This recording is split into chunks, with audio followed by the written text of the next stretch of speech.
Hey guys, Joe Tunney here at Infinity of Kirkland in Kirkland, Washington, just outside of Seattle. And last night we took in this beautiful 2012 Toyota Rav4, so I figured we'd learn a little bit about 2012 Rav4s. This one is a V6 and a Limited with navigation, so super well equipped. And then this particular car has but 7,000 original miles, so a great example to learn a little bit more about the 2012 Rav4. It is a carryover from the 2011 model year, but it is also a V6, which we'll learn is super desirable in these. In fact, compared to the 4-cylinder, which has 90 less horsepower than the 6-cylinder, the 4-cylinder only achieves 2 miles per gallon better than the 6-cylinder. The 6-cylinder comes in at 269 horsepower and then 246 pound-feet of torque. It uses a 5-speed automatic transmission, where the 4-cylinder only uses a 4-speed. So this one averages 22 miles per gallon, which is actually pretty good for what it is, whereas the 4-cylinder achieves just 24.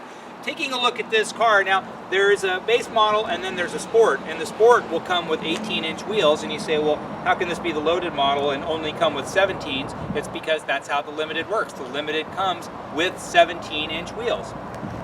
There's a few different options packages. Limited, believe it or not, does not come with leather interior. You actually have to get a premium package to get leather interior, and then it comes with the power driver's seat and then heated seats as well. And then there's an additional premium feature that you can get, which is a moonroof, which this one has. And then there's the navigation feature, and then this has navigation, but strangely, it doesn't have a rear view camera built into the navigation. It has a rear view camera, it's just built into the mirror. Front seat's set up the way I like it at 6 feet tall. So in the back seat, you wonder if it's going to be a bit snug back here. No, not at all.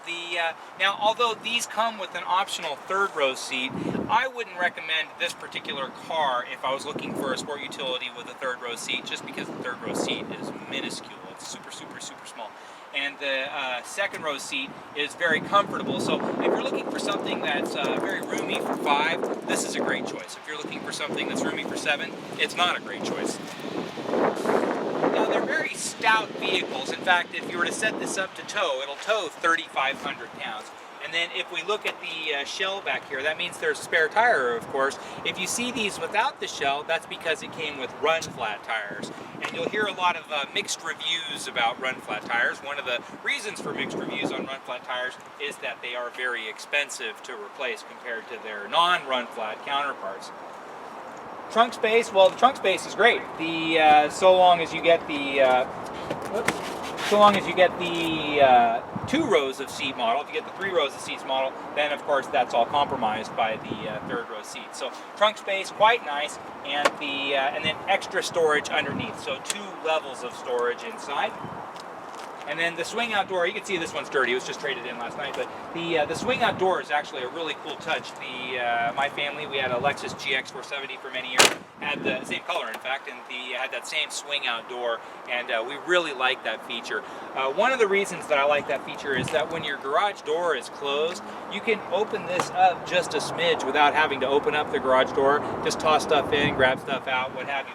With a trunk that opens up all the way, especially like these modern power trunks, you always have to open up the garage whenever you need something out of the garage. A small distinction, but something that I learned to really appreciate. Passenger side, everything looks fantastic on this car. It should. It's only got 7,000 miles. Let's jump inside and take a peek.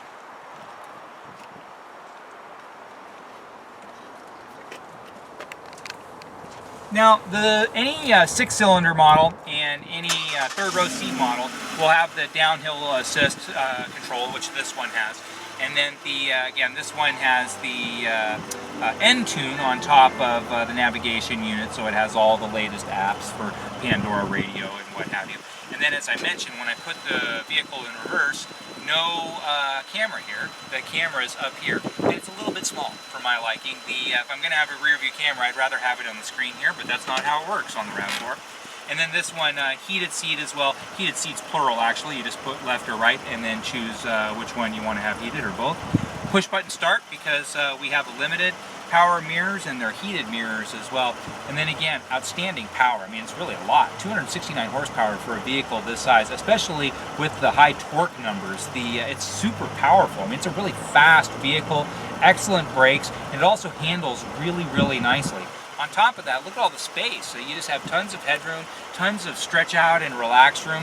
For a small scale vehicle, it's actually really big inside. And then of course it's a Toyota, which means two things. Everything's logical and plain and normal, just how I like it. And then of course the quality is utterly superlative. Toyota makes some of the very best vehicles, not just in the modern car business, but that have ever been made in the history of the automobile business. This particular car is in a really cool color combination, and then again has extraordinary low miles. If you have any questions about this particular vehicle or any questions about RAV4s in general, please don't hesitate to give me a call. My name is Tunney. I'm the sales manager here at Infinity of Kirkland. You can call me anytime, 425-821-1600, or just drop me an email at joet@infinityofkirkland.com.